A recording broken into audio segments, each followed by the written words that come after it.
Welcome back to Boilers and Beyond. I'm Jordan Jones. We are back here today, and man, that was one busy week of Purdue basketball. And as I record this on Monday evening, it feels a lot longer than just a week ago since Purdue took it to Illinois in Mackey Arena. But that's all it's been. It's been 6 days. We'll talk about all three of Purdue's games from this past week. We will do this by taking a look at Purdue's panic button meter. See where they're at, where fans should be at after a pair of underwhelming performances, and we'll look at where Purdue goes from here. Tons of questions also from you all on Twitter. Thank you for that. Lots to talk about today. We'll weave those in throughout the show. Really excited for this one, so let's jump right in. But first, as always, give the show a follow on Twitter, @BoilersBeyond. Tons of conversation there. We're talking Purdue sports all the time. We're talking Big Ten basketball, everything there. And you can participate in the Q&As from there as well. So give the show a follow on Twitter and subscribe to Boilers and Beyond wherever you get your podcasts. We're available anywhere you look, so be sure to subscribe. There's a lot going on here down the stretch as we're in the back half of February, heading into the greatest month of the year. So be sure to subscribe so you don't miss anything. All right. 3 games this past week. Purdue 84, Illinois 68. A massive win for Purdue. Michigan 82, Purdue 58.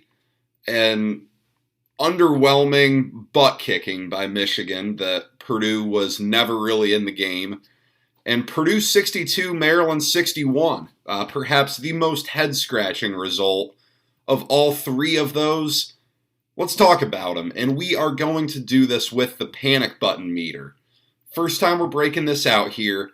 How much should fans be hitting the panic button? We know that Maryland's not a great team. They came in 3-10 in Big Ten play. They fired Mark Turgeon back in early December. It's been anything but the season that Terrapin fans had in mind, and they probably deserved to win in Mackey Arena yesterday, or at least had a very good shot at winning yesterday. Look, the key to Purdue's panic button right now and why fans are very worried here is because the offense has struggled the last 2 games. You know, this team foundationally is an offensive team. If you're not an offensive team, you're not the number 1 offensive efficiency team in the country in KenPom. That's what Purdue is. And while I know those metrics are flawed a little bit, they're pretty accurate. Purdue can score the ball in a lot of ways, but what we're seeing is how important to this offense 3-point shooting is. Purdue goes 4 for 18 from 3 versus Michigan. And, you know, they get run out of the floor. They get run off the floor, run out of the gym. And only score 58 points. When, you know, Purdue relies so much on the 3-pointer that only getting 12 points from the 3-point line probably isn't going to cut it for you, especially when you consider that, you know, Michigan has a good big man. Michigan has size across the front line, and Purdue simply wasn't there to play. A lot of reasons in that we'll go in later. Purdue does go 8 for 20 from 3 against Maryland, but I will add, you know, 5 of those are Sasha Stefanovic hitting big shots when Purdue needed them. You take Sasha Stefanovic away, you're 3 for 11. That's substantially different than the 8 for 20 that reality was for Purdue. So, look, why is that? Why is 3-point shooting becoming an issue for Purdue? And number one, I mean, Mason Gillis is cooling off a little bit.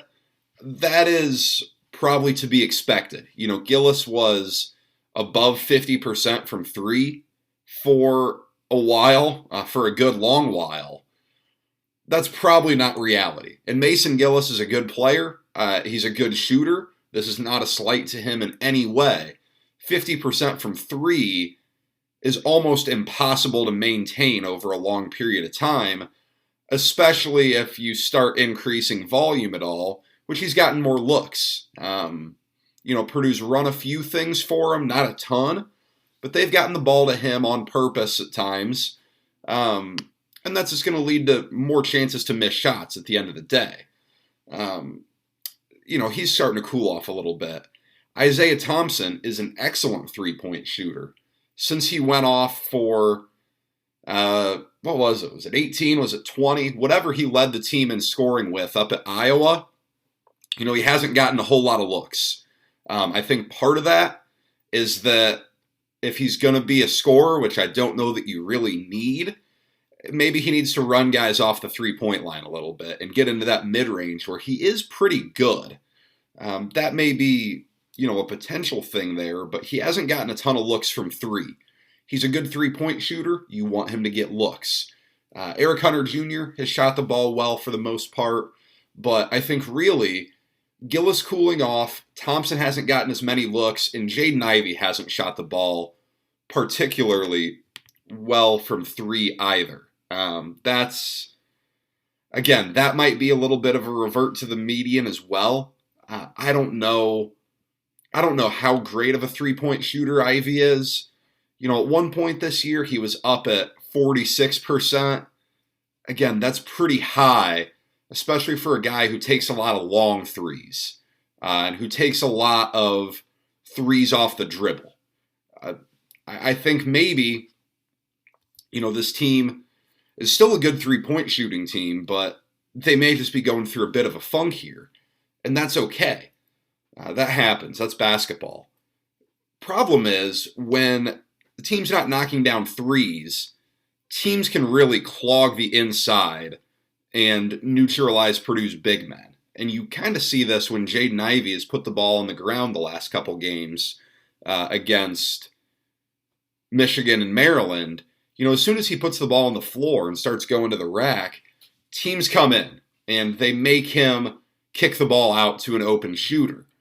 Instead of what we've seen at times this year where Ivey obviously goes up for a finish where he is among the nation's best at that, but also he dishes the ball to a big man. When teams are clogging the lane a little bit more, it's not possible to do that. It just doesn't work. So, Purdue not knocking down threes kind of limits this offense. And I will say, Purdue's bigs are good. They don't take over games a whole lot. And it's hard for big men to take over games, especially if you're like Purdue's big men and they don't shoot free throws particularly well. That's something that I don't think you can do a whole lot about at this point. Zach Edey is a decent free throw shooter just from the numbers on his career. He hasn't been great of late. Travion Williams is not a good free throw shooter. He hasn't been. That is what it is at this point. That's not going to change. Now, granted, he was excellent down the stretch yesterday against Maryland. That was fantastic.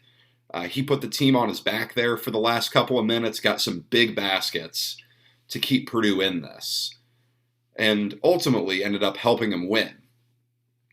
I do think, and take this for what it's worth, because it's not the be-all, end-all, but I think it's worth pointing this out. I wanted to look, a pretty common thought here is that Purdue's getting pretty tired. So I wanted to look to see if that is the case. So I use the term week here as Monday through Sunday. That's a week. So the week of January 17th, starting with that game at Illinois, Purdue had 3 games that week. The week of January 24th, 2 games. January 31st, they played 2 games, and in there included what was a Tuesday through Friday road trip at Minnesota because the weather was so bad in Lafayette that they spent 2 nights in Minneapolis and then a night in Indianapolis before getting back up to Lafayette on Friday. and then playing the next day. In the week of February 7th, this past week, they play 3 games. So that's 10 games in 27 days, from that game at Illinois on Martin Luther King Day to the final horn sounding against Maryland on Super Bowl Sunday. 10 games in 27 days is a lot. And I know that these guys are young. I know they're in great shape. I know they're very high-level athletes. That's a lot. And with how physical the Big Ten is, that's even tougher, especially when you play with 2 big guys who are pretty physical. That's a lot of wear and tear on those guys that could be causing some problems. Now, I'm not saying that this is an excuse for Purdue to struggle the last 2 games, but it might be a reason why they have. And I think you see it on the offensive end with why they're struggling. Shooting tends to go when you're tired. Purdue's offense requires a lot of really hard movement. Mason Gillis has been cooling off. That guy plays hard as can be all the time. He's going up for rebounds. He hits the floor a good amount. He runs hard on offense. The guy plays hard. He's missing some threes. There might be a correlation there. Jaden Ivey's got to be hurting. I mean, you watch him play, and the sheer amount of times he hits the floor is pretty remarkable. He goes up a lot, and he comes down on his butt, on his back, on his side a ton. You saw him a little bit shaken up against Maryland in the first half after he got called for a charge because he hit the floor pretty hard. All of that has to be taking a toll on him to some degree. Now, I know it's easy to say tough through it, this is what you're here for, but man, it's tough. This is a lot on them. I do believe I saw that Purdue was one of the first teams, if not the first team in the country, to hit 26 games played. You only get 31. So there's a possible reason. Look, I don't like using this as, an excuse zone, but some of this is reality. Purdue's gone through a lot here, and they've gotten through a meat grinder here. We'll see where they go here.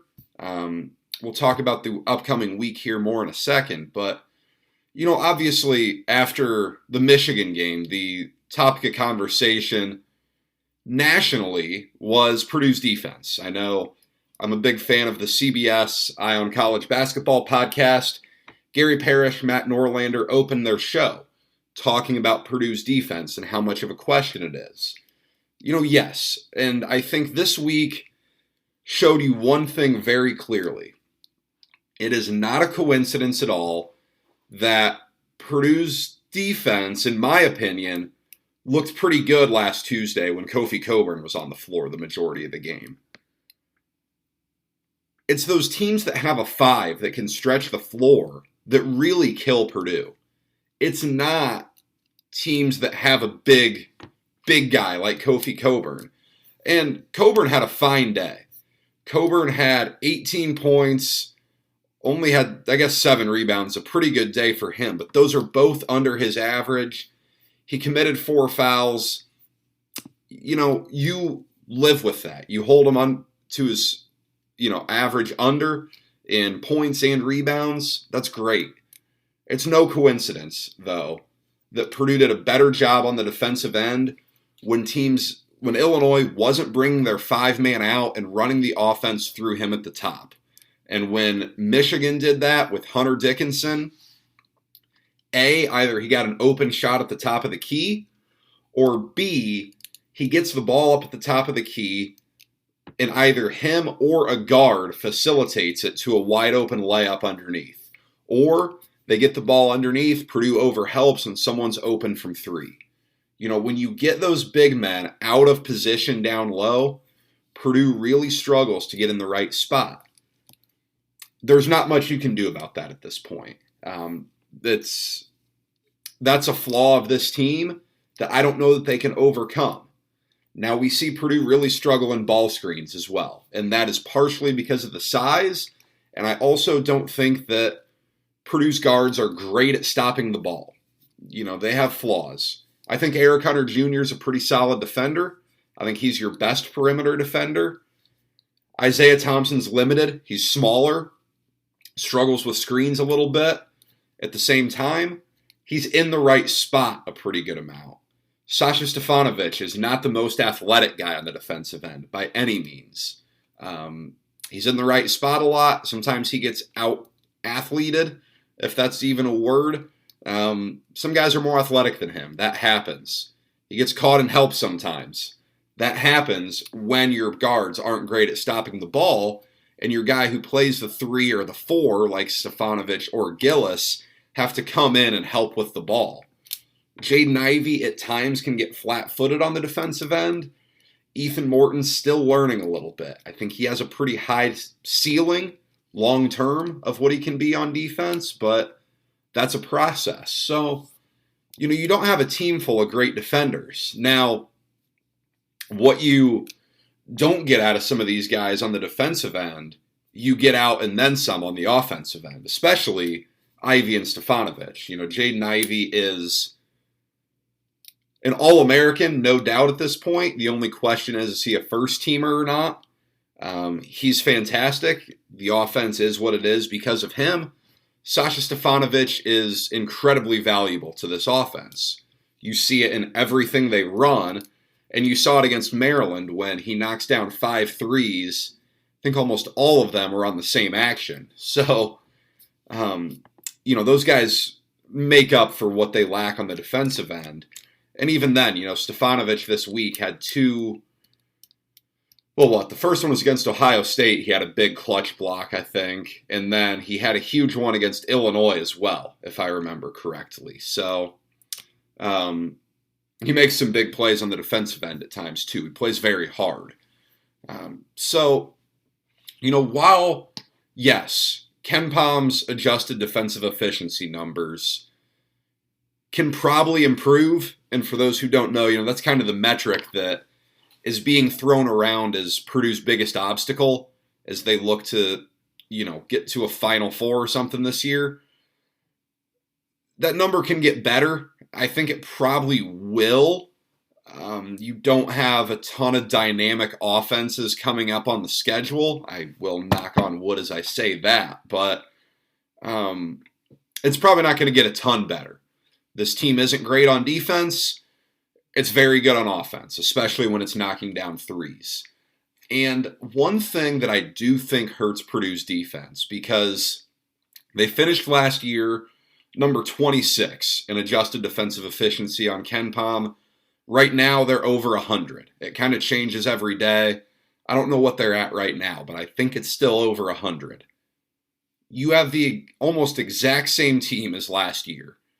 Your only difference is that, I guess you have 2 differences, is that Caleb First and Ethan Morton are playing where Aaron Wheeler was, and Ethan Morton is playing where Brandon Newman was last year. And Jaden Ivey's playing more. Sasha Stefanovic is playing a little more. But you have the same personnel. And especially in the Big Ten, where these coaches know you really well. They know what Purdue's running. They know how Purdue approaches defense schematically. These Big Ten coaches kind of know what to do against you.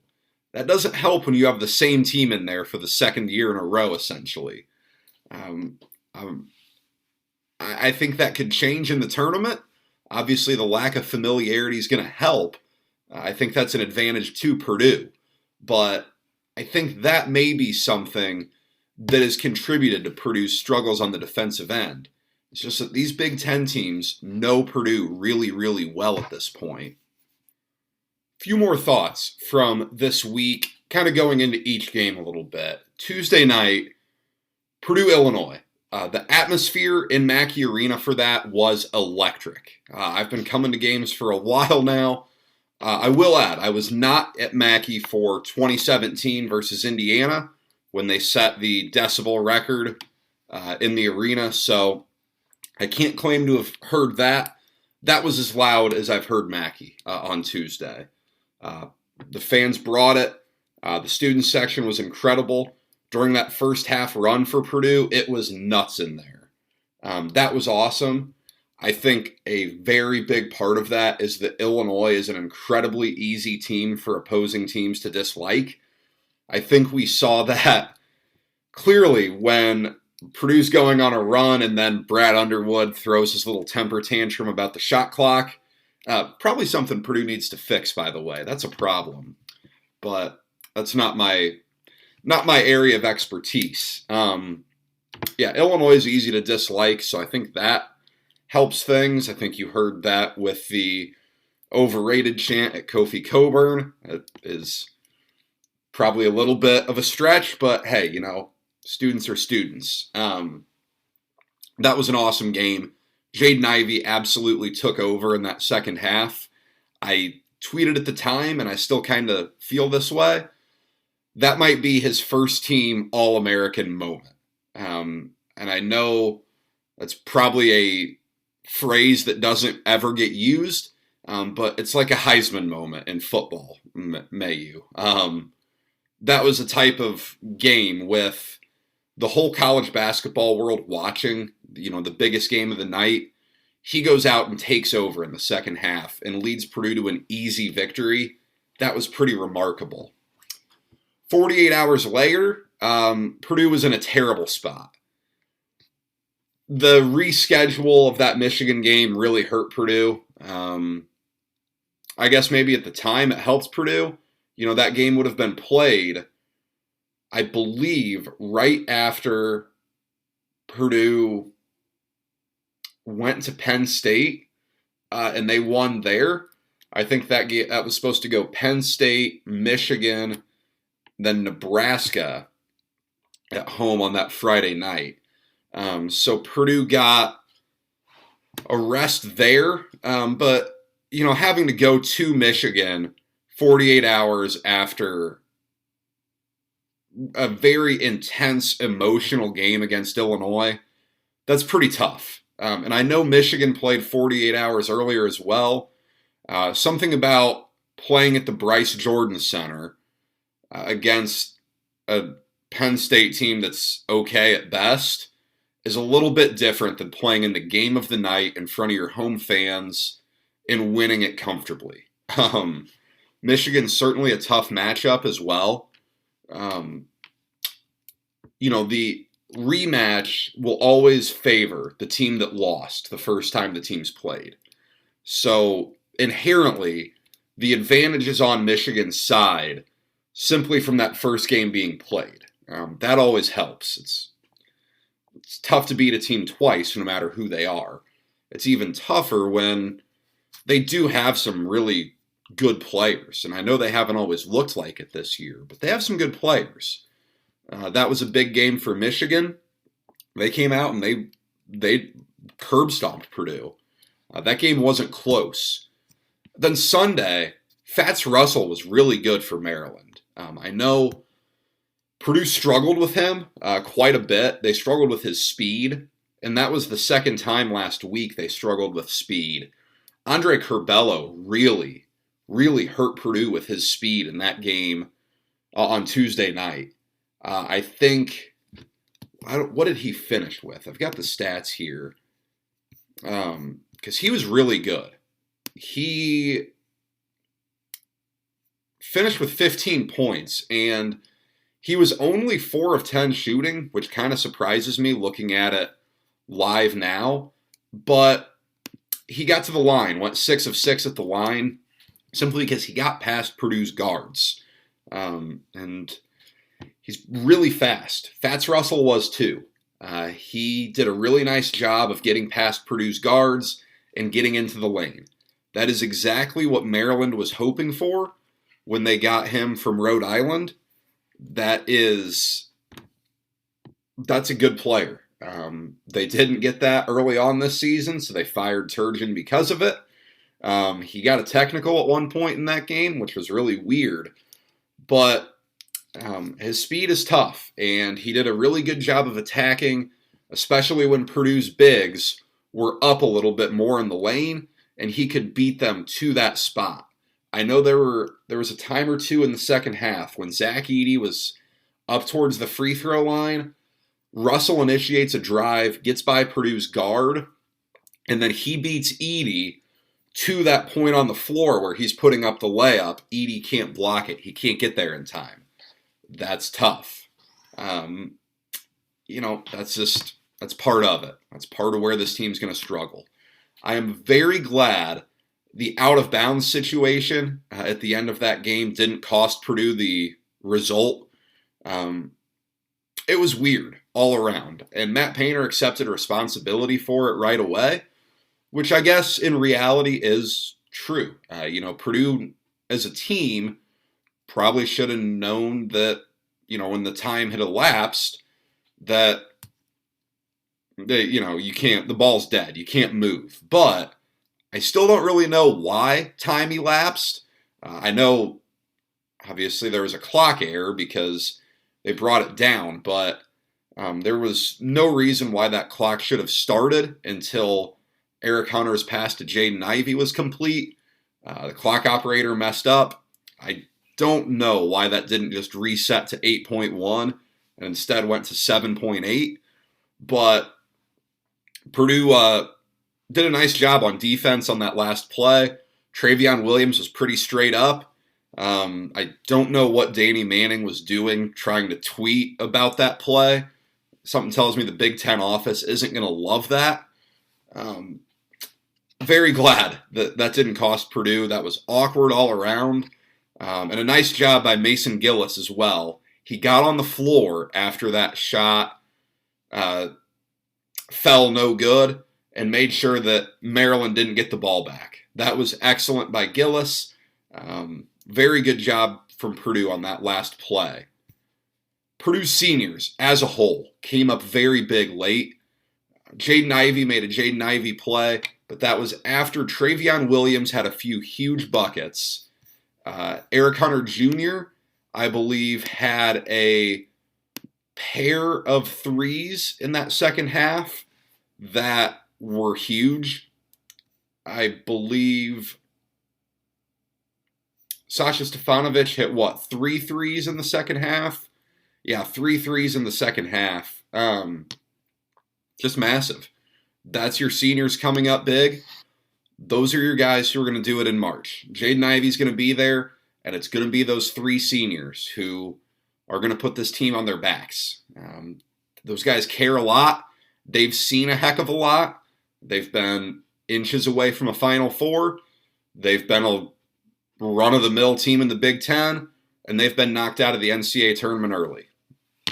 They're going to be ready to do something special this March, I think. Purdue was really probably lucky to win that game. Your issue there, 16 turnovers. I said this last week, and it's still true. The number 1 offensive efficient team in the country can't be wasting opportunities to be efficient on offense. You score more points per possession than anyone. You want more possessions, plain and simple. You can't be throwing them away. And it wasn't a single culprit for Purdue in this game. It was a problem across the board. They just have to be better there. This cannot be a problem in the NCAA tournament, especially if defense is going to be a problem. There's a lot of clamoring out there for Brandon Newman to get minutes, and man, I feel for the kid. He's in a tough spot. Look, he started the majority of last season. I think it was, 22 of 28 games or something, and now he's out of the rotation completely. That's tough. That's a tough pill to swallow. It's like the old saying goes, the most popular guy in town is always the backup quarterback. And as a Bears fan, I know that all too well. But that's the case here, I think. Jaden Ivey and Sasha Stefanovic aren't coming off the court, especially once you get in March. In NCAA tournament situations, those guys aren't coming off the court. They're going to be playing 34, 36 minutes a game. They're not coming off the court. And then for your other, guard spots, you have the one, which Newman really isn't. He's not a ball handler. So you have Hunter and Thompson there. Hunter and Thompson can play together. You can move Hunter to an off-ball guard spot. And then Ethan Morton is a better ball handler than Newman, and I think he's probably a better defender. Newman's three-point shooting ability helps, but it's not like Morton and Thompson are very deficient there. They're good shooters as well, especially Thompson, but Morton's done a nice job on catch and shoot threes this year. It is very good to see Newman.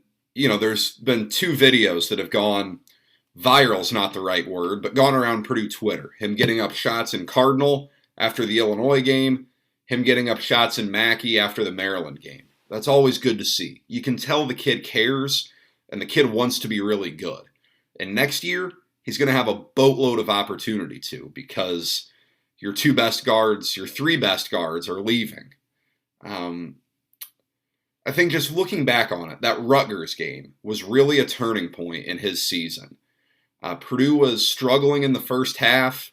He forced up a couple threes, finished 1 for 6 shooting, 1 of 5 from 3, had 3 turnovers there.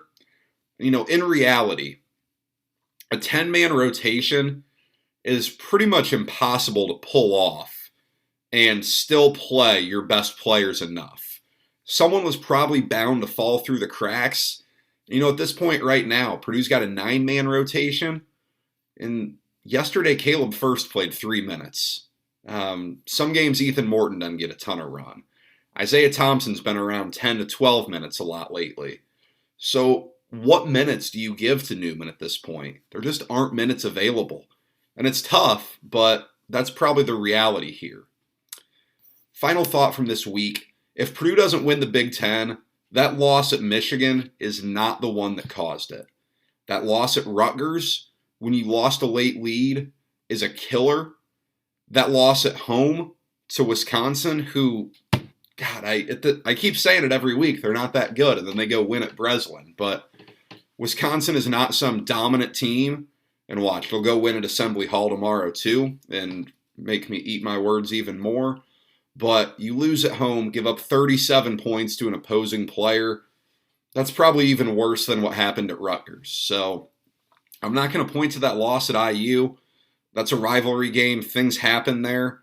But those 2 losses really hurt you. And in my opinion, those are the 2 that could really cost Purdue the Big Ten race. Moving forward this week, another pair of games, as always. Wednesday, 9 p.m. at Northwestern. A good, fun 9 p.m. road game. That went awful for Purdue last time, but, this is just a tough environment again. And the exact opposite way of a tough environment, it's the fact that the place is a ghost town, and it's going to be dead silent there. There might be more Purdue fans than Northwestern fans there. Purdue's going to have to get up. They're going to have to get itself up and ready to go play. Purdue won by 20 against them earlier this year without Jaden Ivey. Things can change quickly in this league. We all know that. Northwestern took Illinois to the brink twice this year. They beat Michigan State. They are certainly capable of making things interesting, if not winning outright. And then Sunday, you return home, and man, it's already the second to last home game of the year in Mackey Arena. And it's the first time Purdue gets to rematch against a team that they lost to. Obviously, we all know Ron Harper Jr. is a threat and a half. He had 30 against Purdue last time with that buzzer beater from half court on a step through. Geo Baker didn't play that first time around. He'll be playing for Rutgers this time around. He's a good player. He just had a great game. Was it this past weekend against Wisconsin? He had a real nice game. And he had a nice game when they upset Ohio State as well. He's a good player. Rutgers is hot. 3 straight ranked wins. They beat Michigan State. That was at the rack. They beat Ohio State. I think that was at the rack as well, but then they won at Wisconsin. Steve Pikiell's team, man, they're making things interesting. They lost to Lafayette earlier this year. They have a very interesting NCAA tournament resume, but they're going to make it hard for that committee to say no if they keep putting up good wins. That's going to be a battle of a game on Sunday. After those two, 5 days off for Purdue before a Saturday game at Michigan State. That's 2 weeks away. I'm not even remotely talking about that yet, but those 5 days off, a Monday through Friday off, Purdue really needs. They need some time off. They need to get in, have some practices. I know Matt Painter values practice time as much as anybody. They haven't had much lately. They can get a little rest. It's not game speed, but you need to get to that 5-day stretch unscathed. You got to win both of these if you want to have a chance of winning the Big Ten. We're looking around the league. Illinois is back in the driver's seat. They had a chance to put the league not completely away on Tuesday, but a little bit. Purdue beat them, and then Purdue promptly loses to Michigan. Wisconsin promptly loses to Rutgers. So Illinois is back in first place solo again. They have a tough week. They go to Rutgers and Michigan State, but that's the type of week where 2 road wins, that might seal the deal on them putting up a banner in the State Farm Center. That would be a heck of a week if they go 2-0. I did notice, looking at the standings, Purdue has played a game or 2 more in the Big Ten than most Big Ten teams have already. Purdue's got 5 games left. Illinois, Wisconsin, they've got 6. Michigan State has 7, and Ohio State still has 8 Big Ten games to play. So there's a lot of really good Big Ten basketball left. Congratulations to Nebraska. They got their first Big Ten win of the year last week. They took down Minnesota, so a very big win for Fred Hoiberg and the Huskers. But at this point, it's Illinois' league to lose. And whether they do it or not, I don't know. They have some tough games left, but they control their own destiny, and they are good enough to win out here. As always, let's wrap up a few random notes. Big news from the football side of things. Purdue's season opener versus Penn State moved to Thursday night. That's going to be Thursday night, September 1st, under the lights at Ross-Ade. I asked on Twitter what you all thought of this because I don't know. What do people think of this? Because I heard plenty of mixed reviews. 60% of you liked it, 40% of you don't. That sounds about right. Look, from a fan perspective, I see both sides. It's very inconvenient that folks are going to likely have to take some time off work if they want to come to this game. That's a pain. I fully feel that. You want to get down on Thursday to tailgate. Depends where you're from, but you're probably taking the afternoon off. And then if you're someone who needs a hotel in Lafayette, not driving back at midnight after, a game, then that's taking Friday off work. So I get the frustration there. I live in Lafayette. I don't really care. My travel is almost zero anyways. But from a fan perspective, this game better be sold out. If this game gets flexed to a Thursday and it doesn't end up selling out, that would be a really bad look. That would really suck for Purdue to not capitalize there when it would be absolutely sold out if it were a Saturday afternoon. From a program perspective, this is awesome. You will take as much national exposure as you can get. I think it's always a good thing. I thought it helped that Purdue played a couple of ABC games last year. I know that game at Iowa was ABC. The Michigan State game was on ABC. The Ohio State game, although it didn't go well for Purdue, I think that was on ABC as well. This game, I am pretty much assuming will be on, the real Fox, not FS1, not BTN. I think this will be on Big Fox. They had Minnesota, Ohio State, week 1 on the Thursday night this past season. They got massive viewership for that. It is a great opportunity for Purdue to open the season on a national stage and have a chance at a statement win. Penn State is a traditional, powerhouse of college football. And while they aren't, they're not dominating the sport right now, they have a lot of talent on that team and they have a lot of depth on that team. So great opportunity for Purdue there. And then, hey, it's a little bit of the selfish plug here, but college baseball starts this week. I love college baseball. It is a lot of fun. Purdue takes on South Dakota State down in Texas to open the season with a 4-game series. And I'll be honest, I don't watch a ton of Big Ten baseball. I am more than happy to watch the SEC and the ACC where, there's just more overall talent. But MLB lockout isn't going anywhere anytime soon from what it sounds like. May delay the season. Maybe college baseball will get a little more love, especially once you get to that first weekend of June with regionals. My goodness, that is a blast. NCAA tournament in college baseball is awesome. And hey, shout out to Purdue softball. Give some love to the Diamond today. They went perfect in their opening weekend. I think they were 5-0 down south in their season opener. So good stuff on the Diamonds. The hardball is back. Very excited for baseball season. But that's all I have for you today. Thank you for spending some time with me. As always, please give the show a follow on Twitter at BoilersBeyond. Tons of stuff going on there. Come hang out. Come participate in the Q&As. And hey, subscribe to the show wherever you get your podcasts. We're coming down the backstretch of the season. You don't want to miss a thing. Next week, we'll be back. Purdue has some days off. That means there's plenty of opportunity for your questions to be answered.